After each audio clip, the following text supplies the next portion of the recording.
বেগম খালেদা জিয়া অসুস্থ, আপনারা এই খালেদা জিয়া যাতে আল্লাহ তাড়াতাড়ি সুস্থ করে দেয়, সুস্থ করে যাতে আবার আমাদের মধ্যে ফিরে আসে, সেই জন্য আজকে আমরা দোয়া করব। আপনারা জানেন সারা বাংলাদেশে, শুধু বাংলাদেশে নয়, সারা বিশ্বে বেগম খালেদা জিয়ার জন্য দোয়া করা হচ্ছে।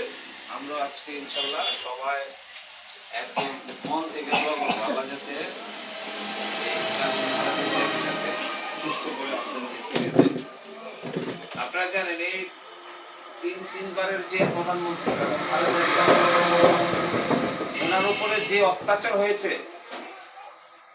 দীর্ঘ 17 বছরে, আপনারা জানেন ওনাকে যখন নাকি আপনার জেলে নেওয়া হয়, উনি একদম সুস্থ সবল, ওনাকে জেলে নেওয়া হয়েছে। জেলে যাওয়ার পরে ওনাকে 1 মাস বাইরে থেকে খাবার দেওয়া হয়নি। তিনবারের একটা প্রধানমন্ত্রী, তার খাবারের স্টাইল, তার খাবারের মেনু, অবশ্যই সে অসুস্থ মানুষ, তাকে বাইরে থেকে খাবার দেওয়া হয়নি। জেলাররা যে ধরনের খাবার খায় ওই ধরনের তাকে খাবার দেওয়া হয়েছে এবং খাবারের মধ্যে স্লো পয়জনিং মিশিয়ে তাকে অসুস্থ করে। আপনারা দেখছেন যে তার হাত ফুলে একদম বাঁকা হয়ে গেছে, আঙ্গুলগুলো বাঁকা হয়ে গেছে। তাকে ফ্যাসিস্ট সরকার খুনি হাসিনা তাকে চেষ্টা করেছিল যে তারপরেও ইনশাল্লাহ আমাদের যেই বেগম খালেদা জিয়া 5ই আগস্ট দেখেছে যে শেখ হাসিনা এই বেগম খালেদা জিয়াকে, আপনারা জানেন যে তার পরনে যে কাপড় ছিল সেই কাপড় চেঞ্জ করার সুযোগ দেয়নি। ক্যান্টনমেন্টে যখন শহীদ মইনুল রোডে তার বাড়ি থেকে যখন খুনি হাসিনা যখন ওনাকে বের করা হয়, সেই সামনে পরে ওনাকে ঘর থেকে বের করে দেওয়া হয়েছে। তো সেই বেগম খালেদা জিয়া নিজে দেখতে পাইছে, তার জীবিত অবস্থায় সে দেখতে পাচ্ছে যে সকালে পাক করছে উনি আসি না, সকালে পাক করছে সেই বারাবাদ খেয়ে যেতে পারেনি।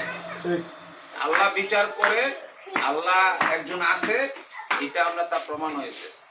ইনশাল্লাহ আমরা আশাবাদী যে আবারও আমাদের মাঝে বেগম খালেদা জিয়া সুস্থ হয়ে আমাদের মাঝে ফিরে আসবেন এবং ইনশাল্লাহ আমরা চাই যে সামনের, আপনারা তো জানেন যে ফেব্রুয়ারিতে ইনশাল্লাহ আমাদের নির্বাচন, 13শ জাতীয় সংসদ নির্বাচন, সেই নির্বাচনের মাধ্যমে আবারও গণতন্ত্র পুনরুদ্ধার হয়ে আমাদের এই বাংলাদেশে একবারে জবাবদিহি এবং গণতান্ত্রিক প্রক্রিয়া নির্বাচন হবে। বিগত দিনে 16-17 বছর বাংলাদেশে নির্বাচন এবং গণতন্ত্রকে হত্যা করেছিল এই শেখ হাসিনা, এবং এই যাদের বয়স 17-18 বছর তারা নির্বাচন কি আদৌ তারা বলতে পারবে? সুস্থ যারা নির্বাচন তারা দেখেনি, নতুন প্রজন্ম যারা আছে, যারা নতুন ভোটার, তারা যারা নির্বাচনটা কিভাবে হয়তো দেখছে কিন্তু বাস্তব দেখেনি। ইনশাল্লাহ এই ফেব্রুয়ারিতে যে নির্বাচন হবে, সেই নির্বাচন নতুন প্রজন্ম যারা আছে তারা এই নির্বাচনটা উপভোগ করতে পারবে এবং আমরা এই মিলাদ মাহফিলে ইনশাল্লাহ আমরা বেগম খালেদা জিয়ার সুস্থতা এবং সামনে যাতে বিএনপি এবং তারেক রহমান যাতে সুস্থ সবলভাবে বাংলাদেশে এসে এবং বাংলাদেশের বিএনপি হাল যাতে ধরতে পারে সেই দোয়া করব।